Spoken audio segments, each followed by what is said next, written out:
Hey gang, I'm Travis Yost. I'm a construction foreman here at JVI Secret Gardens, and today we're installing an Aquascape 1000 skimmer. I always like to start by making sure the front side of the skimmer itself is cleaned off, as well as the liner where they're going to meet up. Because if you don't have a clean seal right there, the silicone won't stick and you're going to have a leak, which is bad times. So you can use a little bit of water. There's always water on site. I just use a little bit of the dew here and use that to wet everything down and clean it off.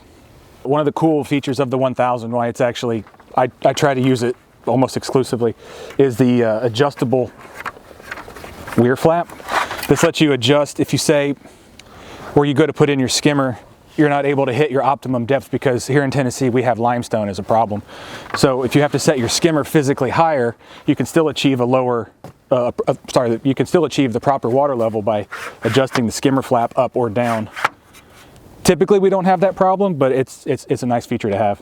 So these are just the set screws that keep the whole shoot and match here kind of attached. Next, with the 1000, the inside of the faceplate, the weir flap itself, needs to be attached. We do that with these little spears. They thread to the inside of the weir flap assembly, and then they poke through the holes on the skimmer. What those do is they hold the back of this in place so that we can put the faceplate on the outside and sandwich the liner between everything.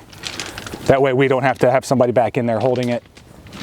It doesn't slip, it doesn't cause any problems, we don't have to wrestle with it. Something else on the 1000, if you look, there's 4 holes at the bottom, 4 bolt holes, 4 on each side, but there's only 3 at the top. I've never really asked why. The only thing I can figure out is to know which way is the top so you don't put the faceplate on upside down.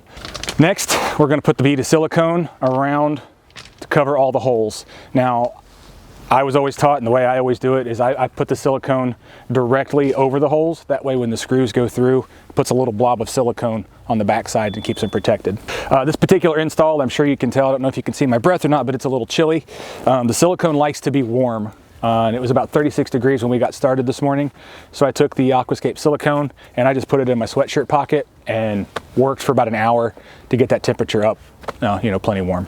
So we're gonna put the bead of silicone on there now. You just wanna run it around. It doesn't matter as much here at the top because this will be out of the water, but you wanna make sure you go around these two spears at the top just to make a clean seal. Double check, triple check your liner, make sure you've got plenty of slack. Okay, we're gonna take the liner, now we're gonna push it over, we're gonna actually puncture it over the spears at the top. Gently press the liner down over the front of the faceplate so it makes a seal.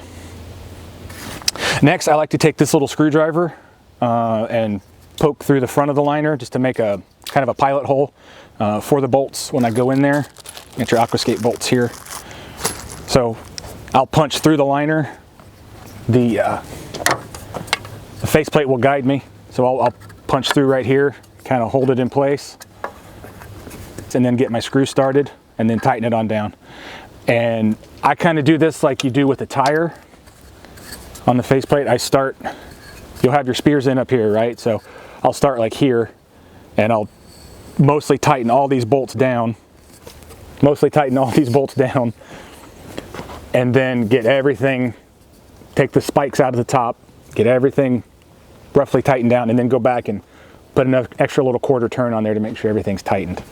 You don't want to do, I was always trained anyway, you don't want to do the holes all at once because if your liner slips and adjusts a little bit as you're going around, you've now got a hole in your liner and you have to put another one in. So I was always just taught, and call me paranoid, but I make the hole and then fill it with the screw. Make a hole, fill it with the screw. Once we get that tightened down, the coolest thing about the 1000 is you don't have to cut the liner until you get everything set. And then you take and just cut around the inside and boom, you're ready to go. Something I learned from John Adams is once you get everything installed and you're ready to go, take the extra silicone that's left over and you want to actually put a little bead of silicone over the bolts. What that does is, you can probably tell, they have a little Teflon or powder coating to protect against corrosion and wear, but adding the silicone to that adds untold years and life to the heads of the bolts. So that's how you install an Aquascape 1000 skimmer. I hope you like this video. If you do, let us know, comment down below, and we'll see you on the next one.